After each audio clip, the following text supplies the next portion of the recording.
resolver el problema, le dice, es que hay un acuerdo, era una normativa en las universidades hispánicas que ningún catedrático podía tener dos cátedras. Entonces dice, usted tendría que elegir una, o la de teología o la de artes, porque no podría leer. Y por si fuera poco le dicen, usted no tiene grado en la universidad. Y para leer cátedra universitaria necesita un grado universitario. Entonces ahí se la ponen muy difícil a Fray José, porque el grado universitario implicaba un juramento de obediencia al rector y a los estatutos, y los frailes normalmente tenían que jurar obediencia a las autoridades de la orden. Entonces, claro, los frailes siempre tenían ese conflicto. En las universidades hispánicas se había resuelto con una cédula, una bula del Papa que decía, bueno, los frailes están exentos del juramento a la universidad, basta con el juramento a sus órdenes, pero en México esa bula no se aplicó. Entonces, con Fray José se inicia una política de que cuando un fraile resulta incómodo para la universidad, le dicen que se gradúe. Y si se tiene que graduar, que jure los estatutos. Entonces, a partir del caso de Herrera, van eliminando a los frailes con el argumento del grado universitario y la necesidad del juramento de obediencia al rector y a los estatutos universitarios. Entonces, Chico de Molina no puede resolver el problema, manda cartas diciendo que, bueno, pues, que no le vayan a quitar la cátedra. Incluso llega a decir, vale, pues que mi sustituto sea el que propuso el arzobispo, o sea, Fray Bartolomé de Ledesma, que era un dominico, y dice que él sea mi sustituto y que él cobre la parte de las clases que está impartiendo, pero mi salario anterior se me mantenga. Pues no pasa nada de eso, porque a él sí se le encuentra culpable de haberse involucrado en la conspiración, lo destierran, lo mandan a España, en España lo van a desterrar también. Entonces él pierde definitivamente la cátedra, y Fray José de Herrera también tiene que salir de la universidad, aunque hubiera sido encontrado libre o inocente de la conspiración por el asunto del grado, ¿no? Y a partir de entonces, insisto, la universidad va a manejar el tema del grado de los frailes a su conveniencia, ¿no? Y va a ser pues una política que, digo, valía la pena comentar, porque con eso se va a defender de agustinos y dominicos cuando sea necesario. Bueno, pues es mi comentario y muchas gracias.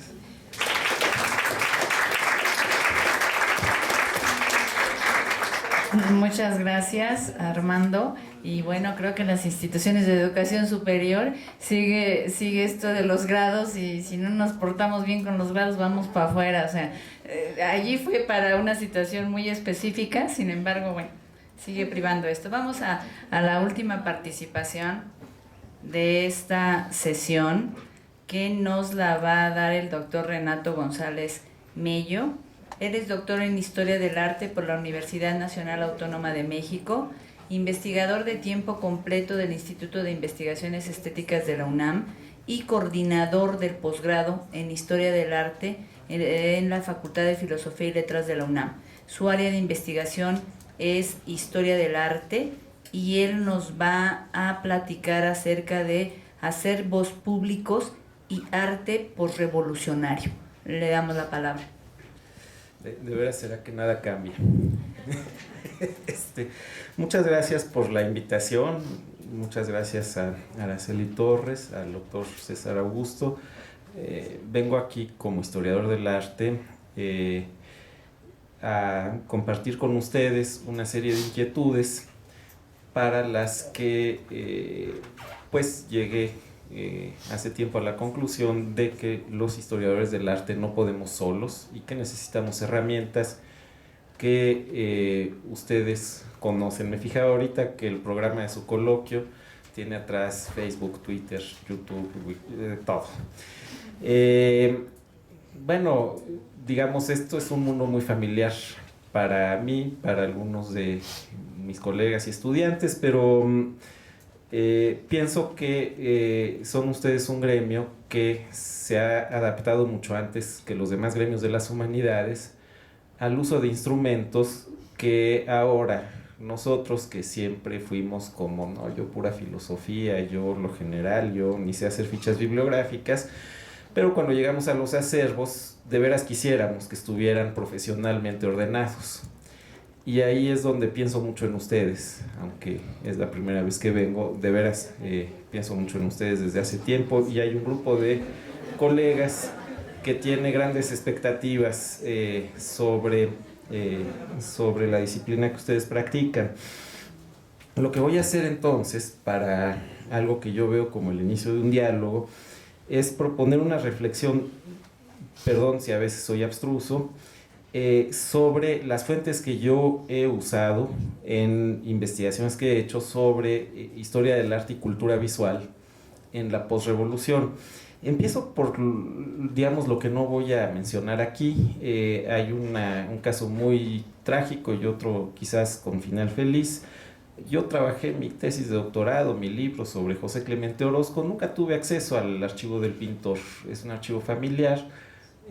Habría podido, con mucho trabajo de relaciones públicas, llegar a una parte pequeña del archivo, no a la parte más sustanciosa, y decidí como historiador buscar caminos y fuentes laterales. Mi camino lateral, y esta es la historia con final feliz, que no me tocó a mí, fue revisar el Nacional. Yo agarré el Nacional en la década que me interesaba, que eran los años 30, y me eché a la antigüita página por página. Saqué mucho.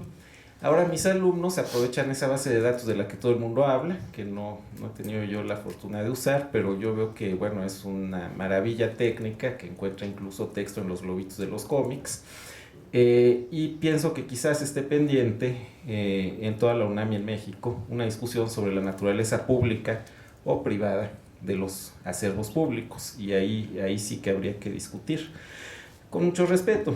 Pero digamos, voy a hablar de otros acervos. Acervo para los historiadores del arte es una moneda con dos caras. Se refiere a los archivos de documentos y a las bibliotecas, o sea, los acervos escritos, pero también a los acervos artísticos, de imágenes o de objetos.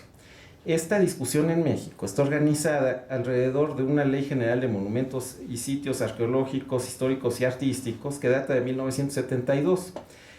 Es un ordenamiento que resuelve a priori el problema del carácter de los objetos. Dice que son arqueológicas todas las cosas anteriores a la conquista, históricas todas las cosas entre la conquista y la independencia, y artísticas todas las que se hicieron desde entonces. Asunto resuelto. Esto se hace para definir las competencias de los institutos de Bellas Artes y Antropología e Historia. El de Bellas Artes solo tiene las cosas artísticas. Pero promueve una mentalidad que ha permeado al conjunto de las disciplinas que se ocupan del pasado, la historia del arte y la arqueología, pero también la curaduría, la conservación del patrimonio, las disciplinas del archivo y de la biblioteca. Como la ley otorga facultades muy amplias a Lina, es frecuente que los trabajadores, empleados y académicos de esa institución defiendan ese status quo en forma casi religiosa y fanática.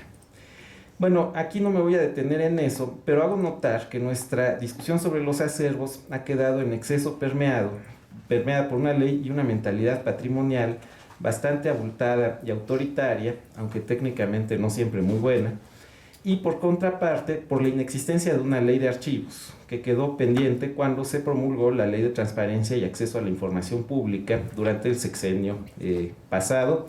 Quedó pendiente la ley de archivos. No creo que esta omisión fuera involuntaria o accidental. El Archivo General de la Nación forma parte de la estructura de la Secretaría de Gobernación, y yo tengo mucha admiración por el profesionalismo del AGN. Desde que era estudiante creo que no tengo más que gratitud por quienes trabajan ahí, pero veo como historiador que hay una estructura institucional que tiene los mismos motivos que pusieron en la misma Secretaría de Gobernación y durante años al cine, la televisión y el radio, motivos de control político. A partir del Maximato, pero sobre todo en tiempos de Lázaro Cárdenas, se hicieron esfuerzos por ordenar la acción del gobierno federal en la esfera pública para centralizar la producción de propaganda. El Departamento Autónomo de Publicidad y Propaganda, de muy corta vida, trató de centralizar toda la producción discursiva del gobierno, cinematográfica, radiofónica, incluso literaria y de exposiciones. La industria radiofónica echó abajo ese plan que hubiera llevado a la nacionalización de la radio, si Francisco J. Múgica, digamos, lo hubiera logrado. Pero el régimen del PRI, del Partido de la Revolución, renunció a la propiedad de los medios masivos de comunicación, pero no al control político de los contenidos, y los archivos quedaron bajo un control político. Bueno, como sabemos, el lugar de los acervos históricos en este proyecto no era menor. El partido en el gobierno buscaba monopolizar el relato de la historia. Bueno, me salto un poco algunos detalles que son conocidos para pasar a entrar en materia. Voy a reflexionar sobre cómo están algunos acervos concretos que se salen en general, que se salen un poco de este sistema general, o que tienen una relación muy problemática con el mismo. Voy a hablar del Museo Cristero Efrén Quesada Ibarra, que ahora se llama Museo Nacional de la Cristiada o algo así, y que está en Aguascalientes, el archivo de la Academia de Artes, la colección del Museo Carrillo Gil y un par de fondos presidenciales. Si se me acaba el tiempo, pues me dicen y paso a mis conclusiones. Voy a comenzar por el Museo Cristero. De ahí es esta foto. Traje las fotos que han tomado mis estudiantes, porque, digamos, lo que me interesa mostrar son las condiciones muy difíciles de trabajo. No son fotos de celular, son fotos de cuando apenas empezaban las cámaras digitales y las pobres muchachas que fueron no sabían, se tardaba la cámara en enfocar, era muy difícil entenderla. La colección es muy notable. Piensen ustedes lo que piensen de la Cristiada. Se originó en la colección del señor Rafael Hernández Quesada, un vecino del pueblo de Encarnación de Díaz, en la parte de Jalisco que es muy cercana a la ciudad de Aguascalientes. Sobrino de un oficial cristero, Efrén Quesada Ibarra, don Rafael se propuso desde los años 60 hacer acopio de objetos relativos al conflicto religioso de los años 20 y 30. Su objetivo expreso era alimentar una historia a la que se refería como otra o verdadera, en la que los cristeros, en su punto de vista, tuvieran un lugar distinto a la caricatura de la que eran objeto en las historias oficiales, cuando las historias oficiales mencionaban a los cristeros, porque mi generación se enteró de los cristeros como a los 20 y pico de años, no en la escuela. Armado con una cámara de video, que en los años 70 y 80 debió ser un objeto de lujo, el señor Hernández contó con el apoyo de la iglesia para obtener los documentos y los objetos de los veteranos viejitos cristeros. No se conformó con inventariarlos o almacenarlos. Al recibir cada uno de estos acervos, le hacía al donante una entrevista, cámara en mano, para que le explicara cada objeto y sobre todo cada imagen, cada fotografía. La parte más valiosa del Museo Cristero, que en algún momento se copió parcialmente y fue a dar al Archivo de la Palabra de la Biblioteca Nacional de Antropología, son esos videos. Con frecuencia me refiero a esta experiencia en mis clases y recomiendo a mis alumnos que repitan la experiencia. Las entrevistas del señor Quesada no solo servían al inventario, también brindaban un testimonio invaluable sobre las formas de ver, sobre la manera en que estos rebeldes católicos, ya muy viejitos ante la cámara de video, organizaban su mirada. De estas fotos hay un video y el señor que donó las fotos explica cómo las ve. Cuando conocí el museo, estaba organizando yo una exposición de iconografía política en el Museo Nacional de Arte. El fundador del museo, don Rafael, me recibió con un interrogatorio muy estricto e ideológico, aunque extraño. Él quería saber si la exposición iba a estar en un museo del INBA, y además le interesaba saber si el INBA formaba parte del CONACULTA. Así era, y esto le causó a él mucha preocupación. Amigos del museo, que eran vecinos de La Chona, como le dicen al pueblo de Encarnación, se habían comunicado con él para externarle su alarma.